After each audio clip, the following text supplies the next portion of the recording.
श्री शिवाय नमस्तभ्यम दोस्तों। भगवान शिव जी आपकी हर मनोकामना पूरी करे, इसी कामना के साथ आज का वीडियो हम शुरू करते हैं।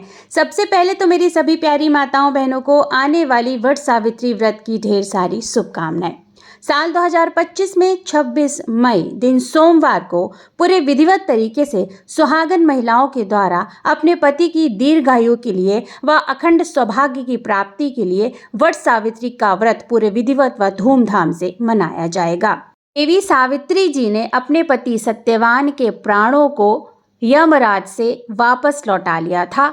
तब से इस व्रत की परंपरा चली आ रही है। इस व्रत को करने से अखंड सौभाग्य की प्राप्ति होती है, दाम्पत्य जीवन में सुख समृद्धि बनी होती है, पति पत्नी के आपस के संबंध बहुत मजबूत होते हैं, वैवाहिक जीवन बहुत ही सुखमय चलता है।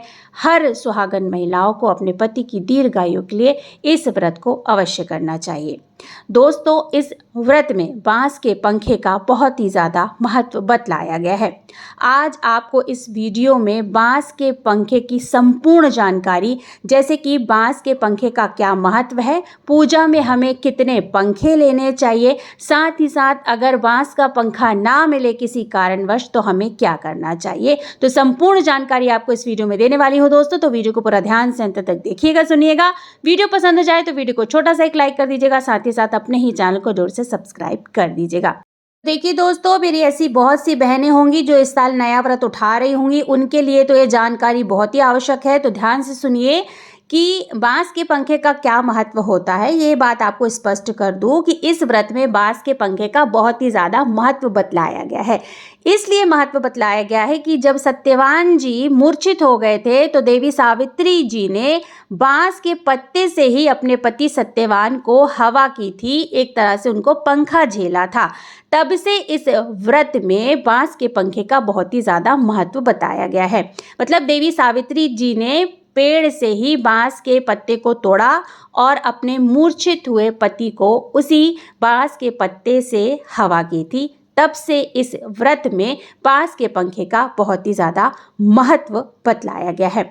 तो ये तो मैंने स्पष्ट कर दिया कि वट सावित्री व्रत में बांस के पंखे का क्या महत्व है। अब ये बात स्पष्ट करती हूँ कि अगर आपको बांस का पंखा ना मिले तो आप इस स्थिति में क्या करेंगी। देखिए, वैसे तो बांस का पंखा मिल जाता है, लेकिन कई ऐसे क्षेत्र होते हैं जहाँ पर बांस का पंखा मिलना मुश्किल होता है, जैसे कि दिल्ली, मुंबई जैसे मेट्रो सिटीज़ में आप कहाँ जाएंगे ढूंढने के लिए बांस का पंखा, है ना।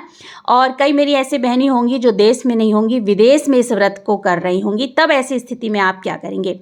देखिए दोस्तों, सबसे पहले तो आपको थोड़ी सी खोजबीन कर लेनी है। अगर आपको बांस का पंखा मिल जाता है तो बहुत अच्छी बात है। अगर नहीं मिल रहा है ढूंढने पर भी, तो इस स्थिति में आप पूजा में किस चीज़ का प्रयोग कर सकती हैं वो मैं आपको बता देती हूँ। आपके पास कोई हार्डबोर्ड हो जिससे इस तरह से हवा करी जा सके, कोई दफ्ती वगैरह हो, कोई गत्ता हो मोटा सा, आप उसका प्रयोग कर सकते हैं। अगर आपके पास प्लास्टिक का पंखा है तो आप उसका भी प्रयोग कर सकते हैं। अगर आपके पास ये चीज़ें उपस्थित ही नहीं है ही नहीं, तब आप क्या करेंगी। सबसे अच्छी बात आपको बता दूं, आपके साड़ी का पल्लू है ना, आप उससे वट वृक्ष को हवा झेल सकती हैं, आप उससे ही वट वृक्ष को हवा दे सकती हैं।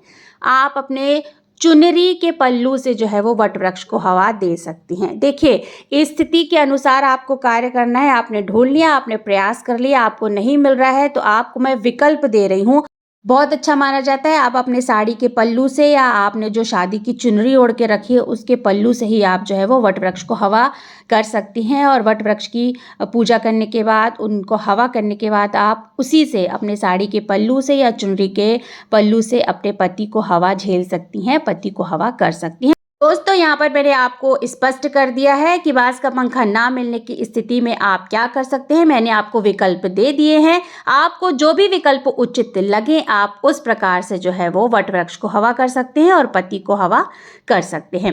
अच्छा, अब चलते चलते आपको ये भी बता दूं कि वट सावित्री व्रत में बांस के पंखे कितने लेने चाहिए। देखिए, घर घर की परंपरा होती है, हर घर के जो थोड़े से विधि नियम होते हैं पूजा के वो अलग हो जाते हैं। क्षेत्रों के हिसाब से, राज्यों के हिसाब से पूजा के थोड़े बहुत नियम जो है वो अलग हो जाते हैं। बहुत सारे घरों में बांस के पंखे जो होते हैं वो 2 लिए जाते हैं। एक जो पंखा होता है वो वट वृक्ष के नीचे ही छोड़कर आया जाता है या उसको दान में दे दिया जाता है, और दूसरा पंखा जो है वो घर पर ला लिया जाता है और उसी से पति को जो है वो हवा की जाती है। और कई घरों की परंपरा है कि पूजा में एक ही पंखा चढ़ाया जाता है। पहले अच्छी तरह से वट वृक्ष की पूजा कर ली जाती है, वट वृक्ष को हवा की जाती है और फिर उसी पंखे को घर ला करके पति का पूजन किया जाता है और फिर उसी पंखे से पति देव को हवा की जाती है, हवा झेली जाती है। तो आप अपने घर की परंपरा देख लीजिएगा। अगर आपके यहाँ 2 बांस के पंखे चढ़ाए जाते हैं तो आप 2 चढ़ाइएगा, एक दान में दे दीजिएगा, एक घर ले आइएगा। अगर एक ही पंखा चढ़ाया जाता है तो आप एक ही पंखे को चढ़ाइएगा। आप अपने घर की विधि नियम से कार्य करिएगा। आपके घर की परंपरा के अनुसार आप कार्य कर सकते हैं।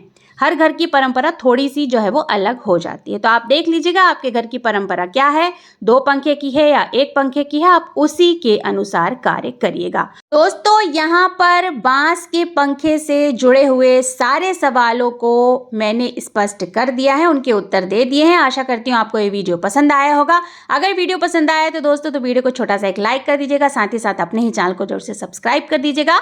बहुत जल्द मिलते हैं एक नए वीडियो के साथ, एक नई जानकारी के साथ। तब तक श्री शिवाय नमस्तभ्यम। धन्यवाद दोस्तों।